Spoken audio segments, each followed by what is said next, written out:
All right.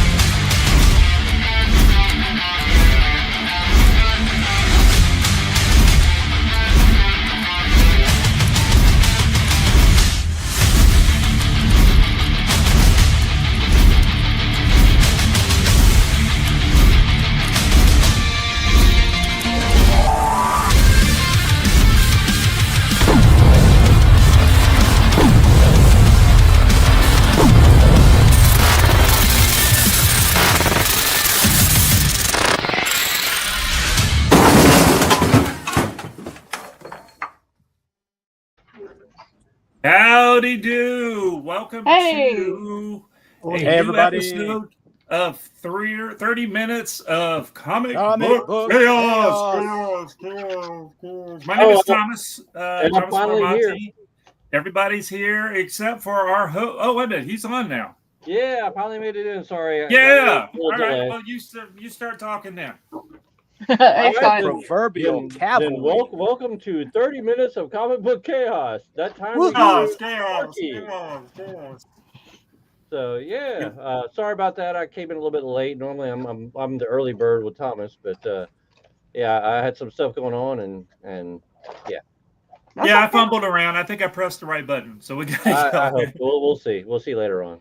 Yeah. Oh, that's true. It could not be live right now. If there's anybody out there watching, please say that it's live somewhere, somehow. So we're all alive, so hopefully that matters.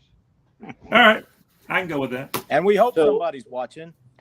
So we decided tonight y'all are doing Sparky, which is the I guess the mascot for the comic shop here. Which comic shop? 3 Alarm Comics. Comics. Boy, I really like the echo effect that you can make on this ship. This is I really know cool. it sounds natural. A lot of work. Yeah, I don't know progress. I don't know how that happens. Happens. I mean, it's one of those magics of show business. Okay. So where did I have a question for you to start off with there, Mr. Okay. Where did Mr. Sparky come from? So honestly, when we first started off, a friend of mine came up with a name for the shop for the 3 Alarm Comics. But oh yeah, that's even more important. We ended up when the idea came about. My original idea was the old Bugs Bunny cartoon with the little fire character that ran around, putting all this stuff on fire. And Mitch Bird was the one who actually drew the original version of it. And since then, we've had pretty much everybody else do their own take. It doesn't have to be an exact duplicate. I want everybody to do their own version of it.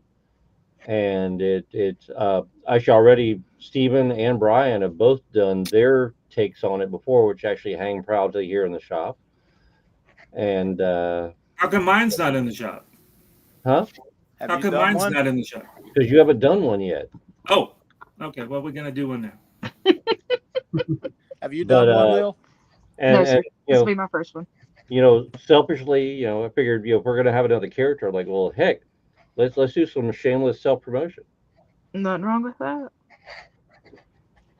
So that's how it came out. But yeah, that basically what it was Mitch was the first person to do it, and I think Eric Powell was the second person, and then we've kind of gone from there.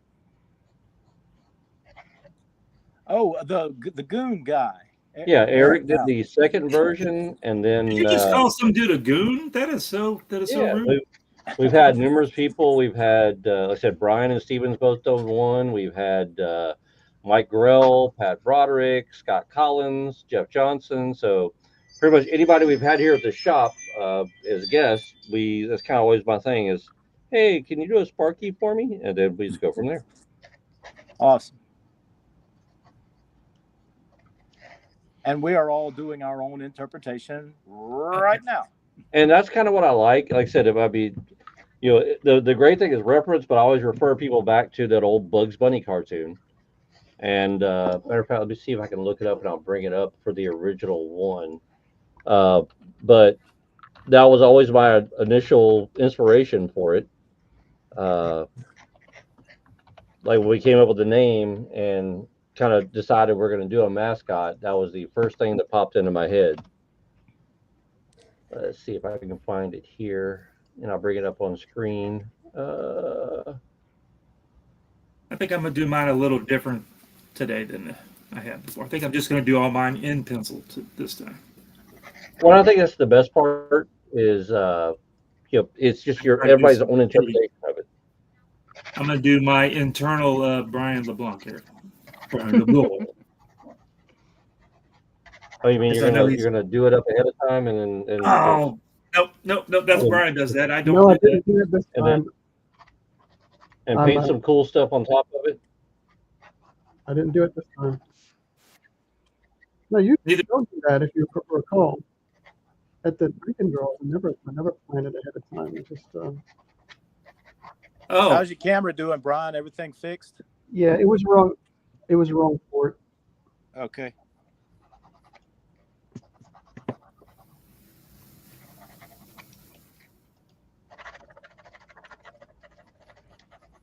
But yeah, I mean, it's one of those little fun things. There's been a few other places that have done something similar to it, but we're still the longest running one, so we're good. I think there's actually SPARKY? Well, there's actually like a comic book supply company that has their own little fire character, kind of similar to it, but we've been around at least a decade before they were. So we're gonna have to talk to those guys to find out. Oh no, I got mine copyrighted and whatever the other one is. So I've got them both. Trademark.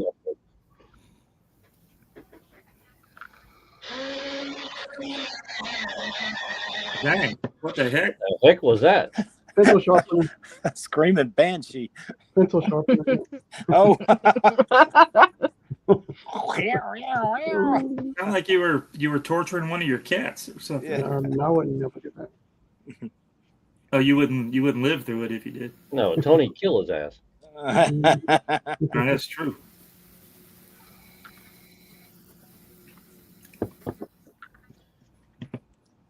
Last week we talked about some con stuff. I wanted to ask you guys another con question. A pet I peeve wanted of you mine. to throw something out there this time. Yeah, it's a pet peeve of mine at cons. What do y'all feel about when folks are you're set up at the show? This is from the creator side, and you're set up at the show, and then all of a sudden somebody walks by and they put stuff on top of your table.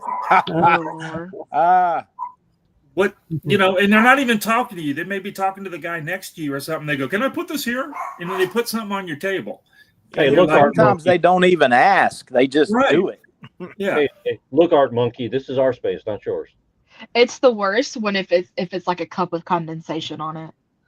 Oh yeah, no, I was going to get to that. But yeah, so sometimes it will be a drink or something, and they're like putting a canned soda or something on your table. What? How do you tell them to? Can you please move this, sir? Please move that crap off my table, please. It's time to throw hands. Oh, I had someone. Most of the time, they're doing it because they're taking a group photo or a selfie type thing. Yeah, you know what? Let's delve a little bit further into this, because I've never been an artist at a place, but I've been a vendor at plenty of them. And people want to throw stuff on top of your thing so they can stop and block traffic and keep people from shopping at your booth while they take their freaking pictures. I did a show in Tampa a couple of years ago. I guess it was before the plague. And during the show, I thought it was cool until it got a little annoying. There was about 30 Deadpools just stopped, and one of the Deadpools had a boombox. And all of a sudden, they just stopped in front of our table, and they just started for like 20 minutes. And finally, they started playing music, and they were all dancing. It was fun for about 5 minutes, and then it's but no, I'll be honest with you. I know there's going to be plenty of people upset about it, but it really truly is just a matter of respect for me all the way around. It's respect for the vendors who have paid to be there, for the artists who have taken time out of their busy schedule to be there. And don't get me wrong, I'll be the first one to say I've had numerous people get a little more than upset with me. I've had one guy threaten my life one time. Uh, but Ew. but it's one of those things where it really is just a matter of respect. Yeah. You got to realize that you know and it's not every one of them, but there are certain ones that come in and they're wearing a costume that's 20 feet wide and 30 feet Yeah. tall, Yeah. blocking up aisles and wanting to take pictures right in front of your booth. Hey, there's places outside to do that, or not away from the vendor floor or vendor area or artist floor or artist area. There's tons of other areas to do that. Just kind of politely. I try to be polite, but once the politeness doesn't work, I'm downright rude. I don't care anymore.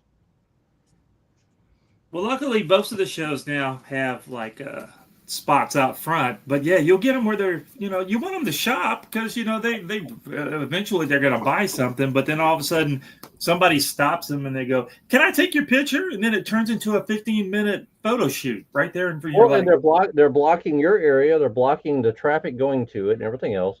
Yeah. Oh, by the way, Tabitha says her daughter Lala says hi, everyone. Hello, Hi. Lala. Hey.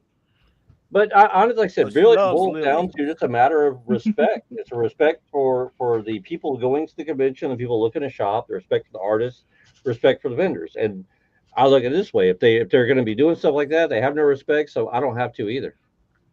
Right. It seems to be a generational thing. You said that word respect, and I don't know if that word applies to this generation the same way that it applied to ours. You know what I mean? You'd be surprised. I've had some younger kids come through who, like I said, they don't realize what they're doing until you actually say something, and they're actually very polite and they'll apologize. Hey, I'm sorry, I didn't realize we were doing that. But then you have other ones who want to call you out and cancel you on social media just because you're there to do a job, trying to do your job, and they're interrupting stopping your their job. fun. Yeah. So, they're Hey, old man, you're giving me a buzzkill, man. The conventions are to have fun. Everybody's there, but there are certain places and certain times to do things. And like I said, there's almost every convention I've gone to has a area set up for cosplayers to go and have their pictures taken. And and don't get me wrong, I have plenty of friends who do it, and they are there to have their pictures taken. They're there to promote their social media. They're there to be seen, and that is fine. But there's a time and a place for everything. In front of your booth or in front of your table is not that time. Right. Now, I'm basically get a lot of hate from all this. I will say this: it's been a while since I've had it personally happen to me, and we've done quite a bit of shows. Lily, we did a show this past weekend in Mobile. Mm-hmm. Lily, you didn't have any of that happen to you I wasn't able to be there Sunday. I had to sing at a funeral, but Lily was running it by herself. You didn't have any of that happen. Wait! You had to do what? I had to sing at a funeral. Oh, we're gonna come back. When I came back, hold on. Wait. Can we get a tape? No. Can we get a little encore? I mean, so was it? No. I got a frog in my throat today. Oh. But no, I didn't have any of that. I mean, the aisle in front of us was really wide, but there wasn't really anybody at the whole con that was ugly. Most of the time, people have had like a lot wider aisles in them. Yes. This one definitely did, and we had like 10-foot tables. Didn't know what to do with all that. Wow. Like there was people who stopped and took pictures in front of our table, but it was far enough. It wasn't like directly blocking anything. And I think most people who do that don't do it maliciously. Yeah. But there are some people who will be ugly. I do agree with you. I think most of it's just they're oblivious. Like I said, they're there to be seen. They're there to have the picture taken. And there's no problem with that. But when it blocks up the traffic or blocks up a table, that's, like I said, I'll be the first one to say something. Yeah. And I think it's just up to how they receive that, and how they'll react to it. well, and to how they'll react. Like, are they going to be nice about it and apologize or start something? Well, I always try to start off with being polite, just saying, hey, you're blocking up stuff. I got people trying to shop, or hey, you're blocking stuff. There's people trying to look at our stuff. But when that doesn't work, I'm like, I won't repeat what I normally would say. After the third time, it gets a lot more a little loud. graphic. No, I don't blame you. Less For cordial. Less cordial. Yeah, it starts off cordial. It gets a lot less cordial as time goes on. Right. I don't blame you. Yeah, I was invited. I'm not a. I have a beautiful friend. I'm not going to name him, who was actually ended up getting a lot of flack online for just the exact same thing we're talking about, over the fact that he, a very well-known comic artist who he was very curmudgeonly earlier on in his career, and over the past like 10 years, I guess he's kind of mellowed out a lot. But Mitch? he's quoted online. I know. He's quoted online for a lot of stuff about cosplayers coming and being in front of his table and blocking stuff and putting stuff on his artwork. And let's just say he had very little tolerance for it. Like from the beginning, it was like expletive, get your expletive stuff away from my table, that type of thing. Right. But now he's actually kind of mellowed out, and from knowing the guy, I said he got a lot of bad press. He probably did what any one of us would do. Unfortunately, he was just in a position where he got quoted on a lot of social media and a lot of comic book websites for what he did. Mm. But now he's actually kind of got a lot more. But I think also a lot of people know, because of the fact that he got so much publicity, hey, don't do that. Stay out of the way. Well, we all know to stay out of Mitch's way. That's what you're trying to say? Mitch was not. If Mitch is actually paying attention to what's going on in front of him at the table, I'd be like pleasantly surprised.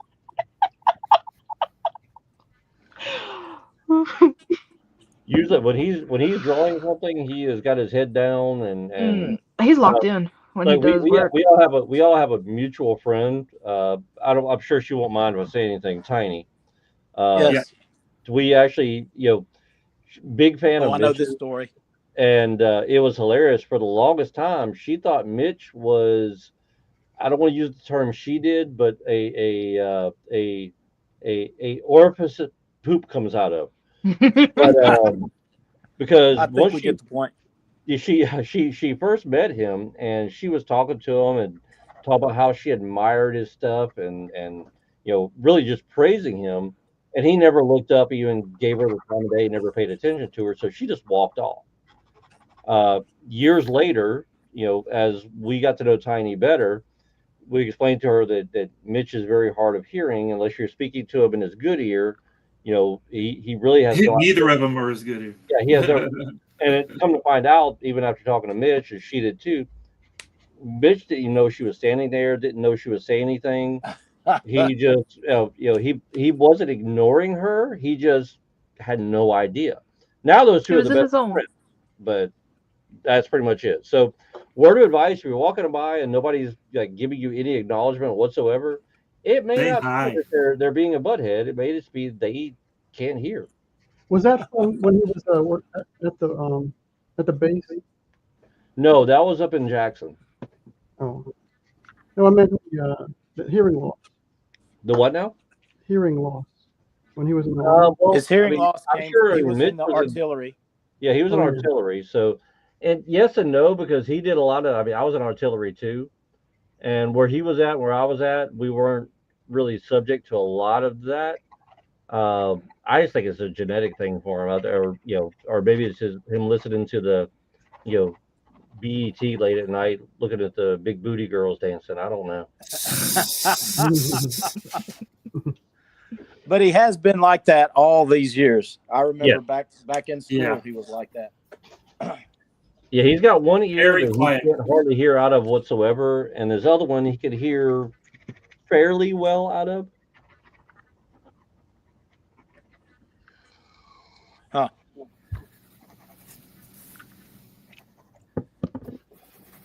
So Scott, I don't know if you noticed on my drawing here, I'm drawing Sparky with a sparkler. So he's sparklery. He's sparkler. Yeah, that's right. I thought that was creative. I guess not. Actually, I love it all of them. I ain't gonna lie. The sad part is how much money I have to spend to get all these to hang up in the shop. We could work out a deal. I'll gladly play you the second Tuesday of next week. For a hamburger today. Yes. See, you got it. What was that dude's name? Woozy Winks? No, that was no, that was Plastic Man's guy. No, that was Popeye. It was Popeye, but the guy that was saying all that. His name is Wimpy. Wimpy, there you go. Wimpy, that's it, Wimpy, yeah. Hey, you see what mine's doing? What's yours doing? Oh, he's drinking a cold one. Yeah. That's pretty good. I should have done that. I'm changing mine. I'm changing mine. Look at that. Speaking of which, we're actually going to be, once we get the new place open, we'll have to do one of the live streams from there. If we can do like a little drink and draw live stream from there, get everybody there and do it from there. Oh, like all in person kind of thing? Yeah. We're doing, like I said, shameless self-promotion, but a friend of mine is opening a geeky gaming bar and grill in Biloxi called the Adventurers Tavern. And awesome. I will actually be brewing the beer for it. So we'll be able to do some different events over there, even some after parties, but try to do some drink and draw type things. Even for people that don't I mean, you could drink tea. It doesn't have to be alcoholic. But, Oh, will he have Cokes and stuff too? There will be sodas, there will be tea, there will be water, there will be whatever else you want, non-alcoholic. So, Coca-Cola is a really good mixer. Really good mixer. for the alcohol. But yeah, so I think if we could do like a live from there and just do a big thing, I think that should be kind of fun. Have everybody together and put the camera back, and we just we'll put a camera in on each person, but then also have a big one to overview everything. I think it'd be kind of fun. Yeah, awesome. I like that. Yeah. Just tell everybody not to set nothing on our tables. Please don't. I'll be there. I'll whoop some butt. I don't care. Yeah, the show I did last weekend, I was invited to sit at one of the dealers' tables, and this guy had $1,000 books on the. He's one of those guys that had the big rack behind you with the real expensive books. Yeah. Then the books in front of him, he had the $200 or $300 books for him, just the books out front, and he had to go to the little boys' room, and so I was watching everything, and I'm like, "Don't leave me here with all these books, it's crazy," but he did, and at some point, somebody was putting in the short boxes that he had up front. The guy was putting a can of drink on these books up front, and there was $100 books in this thing, and I finally had to say, "Could you just please take that down?" And he looked at me like, "Why?" And I'm like, "Because if this spills in there, I'll tell you what. Instead of that, give me your credit card number. Yeah, right. Yeah, and then put your thing wherever you want. That'll be fine.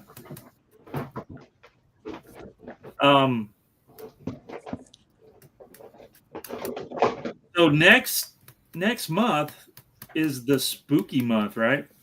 Yeah. Actually, starting tomorrow. Are we still in? Tomorrow is the spooky month. That's right. This is the last day, right? Yeah, 30th. So I think I'm gonna put out. I think we should do. I got an idea. Drawings. What's up? What is it? Your stuff. Something. I got a theme for next week if y'all want to do it. What's up? It means it'll cost me more money. Is it gonna be Haunted Mansion? Yes. I already drew you that was coming. Oh no! Dude, if I'm going to do some selfless, stuff, then might as well go ahead and do it. Yeah, I think right. At least 1 week. It may not be next week, but I think 1 week for this month should be Haunted Mansion. Hell yeah! We need to try to get Mitch to come on and draw something. He won't talk much. Let me talk to him. He probably won't talk, but I can put a camera up and have him here, and I can translate for him because he won't hear what's happening. Hey, Mitch, this is happening, and he'll mumble and answer. Yeah. So what are some other characters do you think that we can draw besides a Haunted Mansion scene? I mean, honestly, I think you could go all out. One of the big things is Art the Clown from the Terrifier movies. And I think that would be fun. But honestly, I almost want to go old school and say do a Universal Monsters one. Pick whatever character you want, Universal Monsters for 1 week. Oh, that would be fun. We've been doing a lot of those on our Archie covers. Yeah. Then you could do a slasher week where you could pick like Jason, Freddy, Michael Myers, whatever you wanted to do. I like that. But I still I think 1 week ought to be nothing but Creature from the Black Lagoon. Ooh. I'm very okay with that. He is extremely popular. Even more so than any of the others. But Haunted Mansion should be included in there. Yes. But even with Haunted Mansion, there's so many different characters to choose from. Well, yeah, that's where you can just have fun. If I will try, if he's in the States, I could try to get us a guest person on. He wouldn't be an artist per se, but he is somebody who was actually in the Eddie Murphy Haunted Mansion movies. Mm. Oh, wow. Okay. Oh, the good one, huh? So, yeah, he was, is it Ezra was the small one? No, not Ezra. How about we get somebody from the Muppet Haunted Mansion movie? That would be good. He was Gus in the Eddie Murphy Haunted Mansion movie. Oh, wow. So if I could talk to him and he's free, we might be able to get him to come in and just give some stupid commentary. I'll have to watch that movie again for reference. You've actually met him before. He was Deep Roy. Yeah. Yeah, he was in the original or the Eddie Murphy Haunted Mansion movie. Oh, okay. I didn't realize that. Yeah. Matter of fact, last time he was here, he ended up bringing me some of the prosthetics that he used for the movie itself. Oh, that's awesome. Yeah, Drew, I painted him once. Yeah, you did a picture we had for him here. Mm-hmm. Or a painting. I remember seeing that on the wall. Yeah. I was pretty happy with that painting. Oh, he was too. He loved the thing.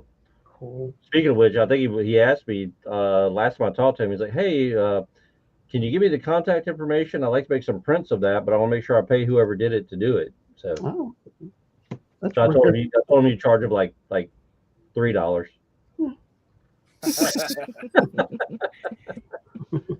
Per print. There's a reason we're called starving artists. No. Hey, Chick-fil-A means a lot in this day and age. Yeah. I love me some groceries.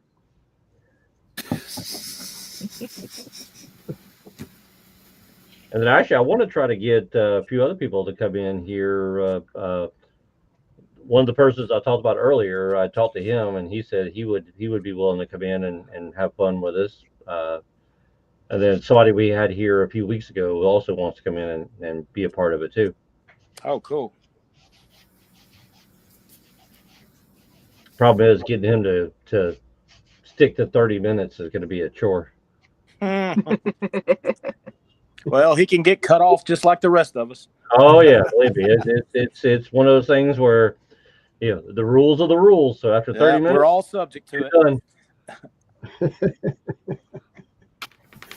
I'm like, I gotta lie. It was timed too perfect last time. Like, hey Brian, what are you thinking? Well, and then the freaking yeah.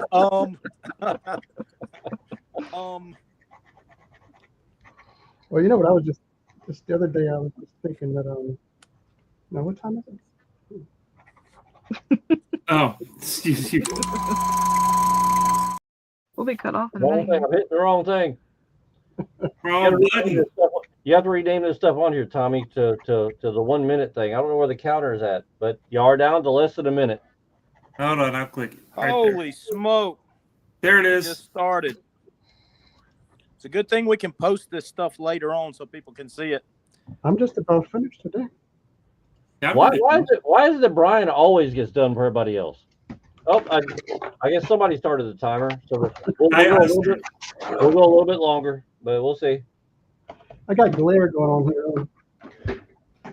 So how do we get in touch with everybody? Lily, how do we get in touch with you? I have Flowering Lily on Instagram and TikTok. Lily Butler on Facebook. What about you, Mr. Brian? Oh, I'm all right. You can catch me around. Okay, that's enough. What about you, Steven? Steven Butler Studio. Steven Butler Studios on Facebook. Steven Butler on Facebook. Steven Butler Studios on Instagram, and Steven Butler Studios on YouTube, I think. Yes. You can reach me over on